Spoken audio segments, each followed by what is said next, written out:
Hey everyone, it's Josie, and today I'm going to tell you guys about my journey to diagnosis of gastroparesis. Actually, journey to avoiding a diagnosis, gastroparesis. I'm gonna go over what gastroparesis is real fast. This is a lovely packet that I was handed from my GI doctor. So it's also known as slow stomach. Gastroparesis is a disorder in which the stomach takes too long to empty its contents.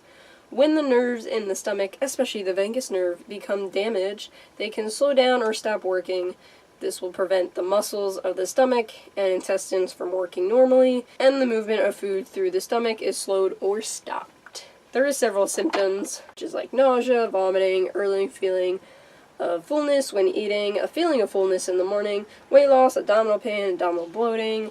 This could be mild or severe. The reason this is me avoiding the diagnosis was because I have had stomach problems my entire life, pretty much since I was born. At one point, it was considered a sensitive stomach. I want to say I was probably 11, maybe 10. It kind of just randomly got switched to IBS. Irritable bowel syndrome. That's what I'm experiencing, and that's all that it is. It made sense, I guess, but I never got sent to a GI doctor.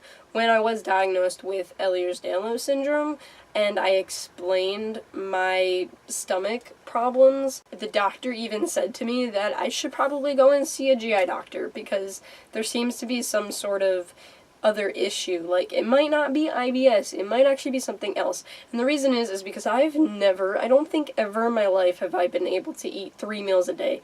I get so jealous that people are able to eat 3 meals a day. I never understand it. And then having snacks throughout the day, I could never do that myself. Having 3 meals a day, I was always lucky if I could get like 2. I would always get a stomachache after I ate everything. When I was in middle school, I had to stop eating eggs and potatoes, and then when I was in high school, I had to stop eating milk products. I also noticed that anytime I ate fried food or something that was like fatty, I would feel sick. I would feel like I was gonna throw up. When I was in high school, I was not actually able to no longer eat in the morning. Could not eat in the morning at all. I think the most I could have was like a piece of toast and then coffee. So I know when I was like a senior in high school, I only drank coffee in the morning. I was lucky if I ate all of my lunch, which usually consisted of like a few fruits, maybe a sandwich, which at that point I started having issues with wheat. I had an on and off battle with wheat. And then what ended up happening is before I graduated, I actually had a really, really bad inner ear infection. I started passing out. I was having more issues with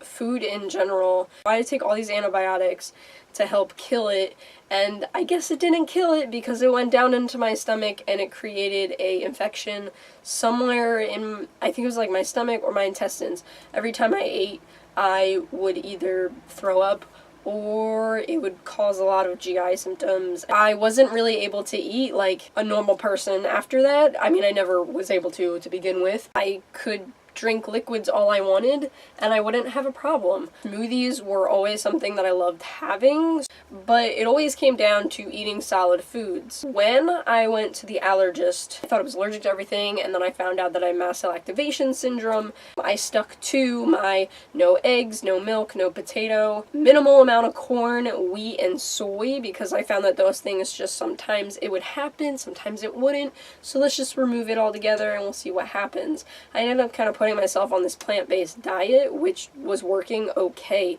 Even my allergist stated to me that I should probably go see a GI doctor because my symptoms were really strange. No person should be eating and then feeling like they're gonna get sick afterwards. Like, that's not normal. I got to a point about 2 years ago where it was impossible for me to even eat 2 meals a day. I was able to have a meal a day, or I just wouldn't be hungry, and I could go days without eating because I just wasn't hungry. Also, what started happening is it didn't really become too real for me if I didn't actually start throwing up undigested food. I think in like February was whenever it did happen for the first time. It was like 4 or 5 hours after I ate something. And then I had another time in March. So then in March I went to the gastrointestinal doctor and I thought I would be putting up a fight with stating everything because I usually get asked if I have an eating disorder or something. In reality, it's if I have a choice between getting a stomachache or a reaction or not eating at all, I'm going to take the not eating at all. I did get the gastric emptying scan done, and I so wish I could get those pictures because they were really weird. You could obviously see, I was able to see them. You obviously see like in your stomach, I had just the food chilling up here, and then the liquid was down here, and it went through, and the food was just staying.